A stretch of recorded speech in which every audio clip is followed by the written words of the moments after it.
کا ہمارا نبی، جن کی دو وہ ہے کوثر و زمزم، ہے وہ رحمت کا دریا ہمارا نبی، نہ جانے کتنے تارے تھے چھپ گئے پر نبی نے ڈوبا ہمارا نبی، جن کے قدموں کا دھوان ہے آب حیا، ہے وہ جانے مسیحا ہمارا نبی، توڑ دیتا ہے دینے کو منہ چاہیے، دینے والا ہے سچا ہمارا نبی، اور غمزدوں کو رضا مزدہ دیجے کی ہے، بے کسوں کا سہارا ہمارا۔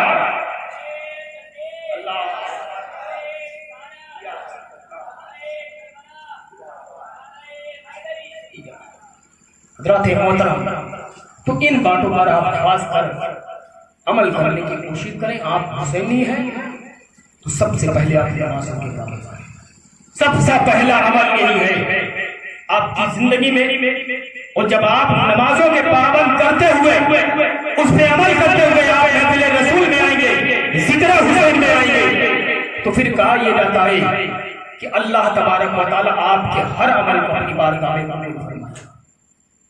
اس لیے کہ جو چیز فرض ہے ہم اسے اپناتے ہی نہیں، اس پر عمل کرتے ہی نہیں۔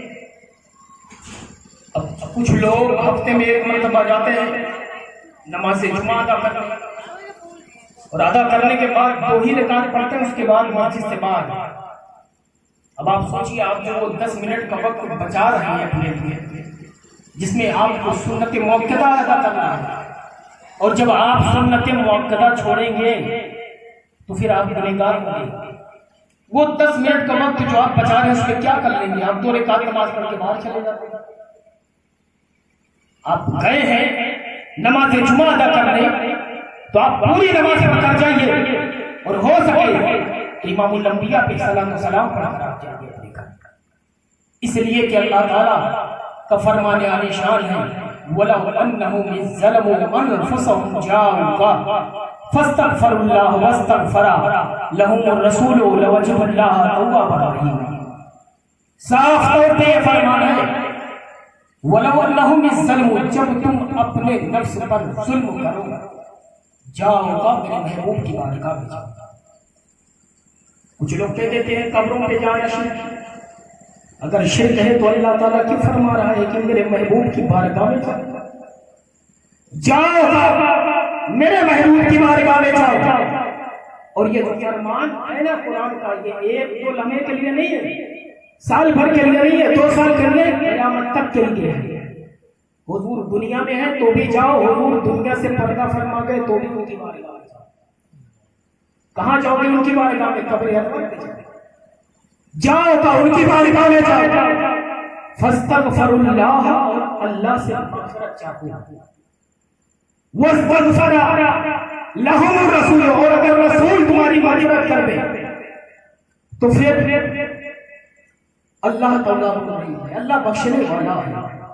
اب آپ سوچنے کی بات یہ ہے کہ حضور کی بارگاہ میں جاؤ، اور جانے کے بعد اللہ سے اپنی معافی طلب کرو، اور اگر رسول تمہارے لیے شفاعت کے لیے، تمہاری شفاعت کے لیے ہاتھ اٹھا دیے اپنی قبر انور سے، واستغفر لہم الرسول لوجدوا اللہ توابا رحیما، تو پھر اللہ تعالیٰ بہت توبہ قبول کرنے والا ہے، بخشنے والا ہے، رحم فرمانے والا ہے۔ حضرات محترم، سوچنے کی بات یہ ہے، غور کرنے کا مقام یہ ہے کہ اللہ فرماتا ہے میرے محبوب کی بارگاہ میں جاؤ، تو ہندوستان والے نہیں جا سکتے، پاکستان والے نہیں جا سکتے، اس لیے کہ وہ لوگ تو دور ہیں، اور ظلم ڈیلی ہو رہا ہے۔ نماز نہ پڑھنا کیا ہے؟ ظلم ہے، گناہ کرنا ظلم ہے، کسی کو ستانا ظلم ہے، کسی کے تکلیف کے پہاڑ ڈالنا ظلم ہے۔ تو اللہ فرماتا ہے جب ایسے گناہ ہو جائے تو میرے محبوب کی بارگاہ میں چلے جائے۔ لیکن یا رسول اللہ، یہ ہندوستان والے جائیں گے کیسے؟ پاکستان والے جائیں گے کیسے؟ تو اللہ فرماتا ہے النبی اولیٰ بالمؤمنین من انفسہم۔ آپ قرآن مقدس پڑھ کر دیکھتے، النبی اولیٰ بالمؤمنین من انفسہم، نبی تمہاری جان سے بھی زیادہ تمہارے قریب ہے، تم نبی کو اپنے سے دور مت سمجھو، اگر نبی کو اپنے سے دور سمجھو گے تو تم محروم ہو جاؤ گے، اور اپنے سے قریب سمجھو گے تو اللہ تعالیٰ تمہارے ہر گناہوں کو بخش۔ دفاع میں اللہ پسند ہے سید حسین سے محبت کرنے والا نمازوں کا پابند ہوتا ہے، شریعت مصطفیٰ پہ عمل کرتا ہے، ورنہ آپ 10 دن کے حسینی بن جائیں، پھر سال بھر آپ نمازیں نہ پڑھیں، پھر آیا وقت پھر آپ حسینی بن گئے۔ تو آپ اگر حسین سے سچی محبت کرتے ہیں تو لمحہ لمحہ حسینی بنو، ایک ایک لمحہ امام حسین کی محبت پہ عمل کرتے ہوئے اپنی زندگی کو بسر کرو۔ تو اللہ فرماتا ہے کہ جب حسین کی محبت میں اس دنیا سے کوئی جائے گا تو اللہ تعالیٰ اس کے گناہوں کو معاف فرمائے گا۔ ورنہ پڑھیے علامہ اقبال صاحب کا وہ شعر، ہو سکے تو لائیے دونوں جہاں میزان میں نے ایک سجدہ زمین کربلا سے لیا، ایک سجدہ زمین کربلا سے لے لیا۔ حضرات محترم، تو ہمیں جو کچھ بھی ملا ہے حضور کی بارگاہ سے ملا ہے، اور جو کچھ ملے گا نبی کونین کی ہی بارگاہ سے ملتا رہے گا، اس لیے کہ حضور بے مثل و بے مثال بن کر تشریف لائے۔ آج کی جو محفل ہے اس میں ہم نے آپ کو جو پیغام دیا ہے وہ پیغام میرا یہی ہے کہ آپ سب سے پہلے نمازوں کے پابند بنیں۔ بہت سارے حضرات ایسے بھی ہوتے ہیں، آئے محفل میں بیٹھے سنے گئے، تقریر اچھی ہے بھائی، اللہ اس کے رسول کا ذکر ہو رہا ہے تو اچھا ہی ہے، بہت اچھی تقریر ہوئی، اور عمل نہیں ہے، عمل ہے ہی نہیں۔ پھر اگر ان کو نقص نکالنا ہوا سمجھ میں نہیں آیا، لیکن عمل ہے نہیں ملے، عمل کرتے نہیں، سمجھ میں آئی بات نہیں ہے، لیکن عمل کرنے والے جو لوگ ہوتے ہیں نا وہ اللہ اس کے رسول میں اپنا ایک ایک لمحہ ایک ایک وقت نکالتے ہیں۔ اور آج آپ کسی کی غیبت کرنی ہو، چغلی کرنی ہو تو وہ اللہ اس کو عروج بخش رہا ہے، آپ اس کے اندر عیب ڈھونڈنے لگتے ہیں۔ اے کون سا عیب ہے لوگوں سے بتائے، فلاں صاحب ایسے ہیں، فلاں صاحب کے اندر یہ عیب ہے، ان کے اندر اتنی کمی ہے، ان کے اندر اتنی خامی ہے۔ سیدنا ابو بکر صدیق کو کسی نے برا بھلا کہا، آپ ایسے ہیں، آپ ویسے ہیں۔ ابو بکر صدیق ان کو اپنی بارگاہ میں بلائے، بلانے کے بعد کہتے ہیں کہ جو باتیں تم نے میرے بارے میں کہی ہے اگر وہ بات میرے اندر ہے تو اللہ تعالیٰ مجھے اچھا بنا دے، ان باتوں کو ختم کر دے، اور اگر وہ بات میرے اندر نہیں ہے جو بات تم نے کہی ہے تو اللہ تعالیٰ تجھے اچھا بنا دے، تجھے میری بنا دے۔ یہ اللہ والے ہوتے ہیں، ان کی محفل میں جب کسی غیر کا ذکر ہوتا تھا اللہ والوں کی محفل میں تو وہ غیبت نہیں، چغلی نہیں، بلکہ اس کی تعریفیں بیان کرتے تھے کہ اللہ تعالیٰ نے اس کو اتنے سارے انعامات سے نوازا۔ اور پھر آپ جس کے بارے میں برا کہہ رہے ہیں، کیا گارنٹی ہے آپ کے پاس کہ آپ اچھے ہیں؟ آپ کے پاس کون سا پروف ہے کہ دنیا سے جانے کے بعد آپ کو قبر میں بخش دیا جائے گا، آپ کے لیے آسانیاں ہو جائیں؟ یہ کون سا پروف ہے؟ اسی لیے اپنے اعمال کے بارے میں سوچیں، اپنے بارے میں سوچیں۔ جب بھی رات کی تنہائی میں بستر پر لیٹے تو اللہ تعالیٰ کی بارگاہ میں اپنے گناہوں کی بخشش کروائے، اپنی مغفرت کروائے۔ حضرت سلمان فارسی کو کسی نے برا بھلا کہا تھا، بلائے کہنے والے سے پوچھا کیا تو نے یہ بات کہی تھی؟ میں نے جو ہے یہ بات میرے کانوں تک آئی ہے، اگر تو نے یہ بات کہی ہے تو یاد رکھ میدان محشر میں اگر نیکی والا پڑھنا میرا بھاری ہو گیا اور تیرا ہلکا ہو گیا تو سوچ پھر تیرا کیا بنے گا، سوچ تیرا ٹھکانا کہاں ہوگا۔ اس لیے مسلمانوں اپنی زندگی سے یہ دو چیزیں ضرور جو ہے نکال دو، کسی کی غیبت کرنا، کسی کو برا بھلا کہنا، کسی کی دل کو تکلیف پہنچانا۔ جب آپ اس عمل کو اپنی زندگی سے ترک کر دو گے تو اللہ تعالیٰ آپ کی عبادت میں لذت پیدا کر دے گا، اللہ تعالیٰ پھر آپ کو اپنے قریب بلائے گا، اللہ تعالیٰ پھر آپ کو پسند کر لے گا، اللہ تعالیٰ پھر آپ سے محبت کرے گا۔ اور جب تک غیبت کرتے رہیں گے، چغلی کرتے رہیں گے، دوسروں کی عیب چوری کرتے رہیں گے تو یاد رکھے ایک حقوق العباد ہے، ایک حقوق اللہ ہے۔ اللہ کا حق جو ہوتا ہے اللہ تو معاف کر دیتا ہے، لیکن آپ نے اگر کسی کی غیبت کی ہے تو جب تک جس کی غیبت کی ہے جب تک وہ نہیں معاف کرے گا گا تب تک اللہ تعالیٰ آپ کو معاف نہیں کرے گا، آپ کے اعمال اللہ کی بارگاہ میں قبول نہیں ہونے والے ہیں۔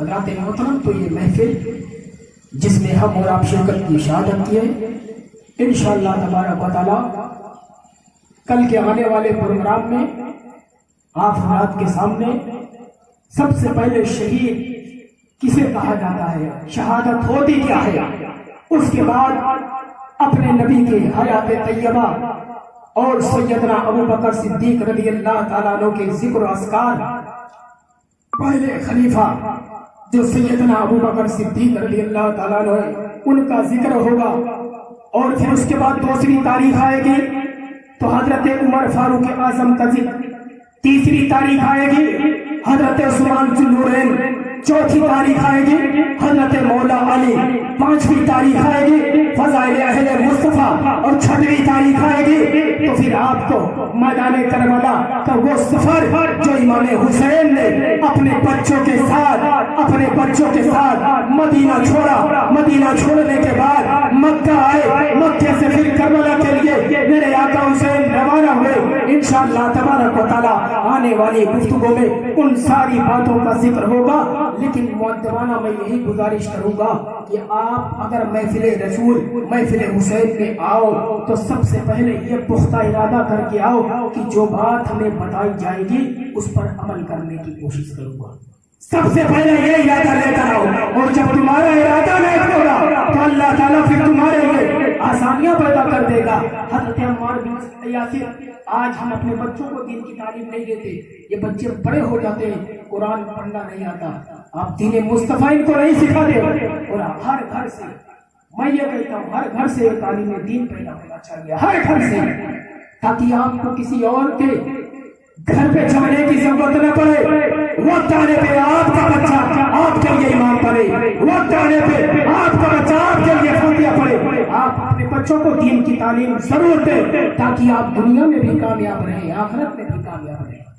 عمار بن یاسر، آپ نے نام سنا ہوگا صاحب کے رسول کا، معلوم ہے سب سے پہلا کلمہ انہوں نے سکھایا تھا اپنے بیٹے کو، سب سے پہلا کلمہ لا الہ الا اللہ محمد رسول اللہ صلی اللہ علیہ وسلم۔ تو بچے پوچھتے تھے ابا جان یہ جو محمد ہے نا یہ کون ہے؟ باپ نے کہا بیٹا بات کیا ہے؟ کہنے لگے جب لفظ محمد ادا کرتا ہوں تو بڑا لطف آتا ہے، بڑا مزہ ملتا ہے، یہ نام کس کا نام؟ تو ان کے باپ نے کہا بیٹا یہ اس ہستی کا نام ہے جن کے صدقے میں اللہ نے ساری کائنات کو پیدا فرمایا، ساری کائنات کو۔ تو کہنے لگے پھر ابا جان اس نام سے لوگوں کو مستفید ہونے کا اعلان کر دوں، لوگوں کو اپنی طرف بلاؤں تاکہ لوگ اور لوگ جانے کلمہ پڑھیں اور اس نام سے مستفید ہوں۔ تو باپ نے کہا نہیں بیٹا ابھی آپ تبلیغ کا موقع نہیں ہے، ہم لوگ بہت کم ہیں، لہٰذا تبلیغ نہیں کرنا، ورنہ یہ جو گنڈے ہیں تمہارے اوپر حملہ کر دیں گے۔ لیکن بچے اس کے باوجود نہیں مانے، اور مکے کی ہر گلی ہر چوراہے پہ کھڑے ہو کے یہی نعرہ لگاتے تھے کہ دل و جان دونوں فدائے محمد، خدا ہم کو کر خواہ پائے محمد، نہیں ہم کو غم جان جاتی ہے جائے، تمہاری محبت نہ جائے محمد، تمہاری محبت نہ جائے محمد۔ بچے ہر گلی میں یہی کہتے تھے کہ اچانک ایک وقت ایسا آیا ہے کہ ان بچوں کے پلٹن پہ ننھی ننھی تلواریں چلی اور وہ خاک و خون میں تڑپتے ہوئے نظر آئے، لیکن جانے سے پہلے دنیا والوں کو یہ ڈر سے لے کے گئے کہ وقت نظر جاری رہے اور امتی کی زبان پر محمد محمد بتائے۔ ذات محترم، تو یہ ہمارا ایمان ہونا چاہیے، یہ ہمارا یقین ہونا چاہیے، یہ ہماری محبت حضور سے ہونی چاہیے کہ اٹھتے وقت ہمیں وہ دعا پڑھے جو حضور نے پڑھنے کا موقع دیا، بیٹھتے وقت ہم پڑھے، کھاتے وقت بھی ہم دعا پڑھے۔ آج عام جگہوں پہ دیکھا جاتا ہے لوگ کھڑے ہو کر پانی بھی پی رہے ہیں، لوگ کھڑے ہو کر کھا بھی رہے ہیں، اور کھاتے وقت یہ احتیاط نہیں کرتے دائیں ہاتھ سے کھانا ہے کہ بائیں سے۔ اب سوچو سرکار کو جو چیز پسند نہیں ہے آپ وہ کام کر رہے ہیں، پھر کہتے ہیں زندگی میں پریشانیاں۔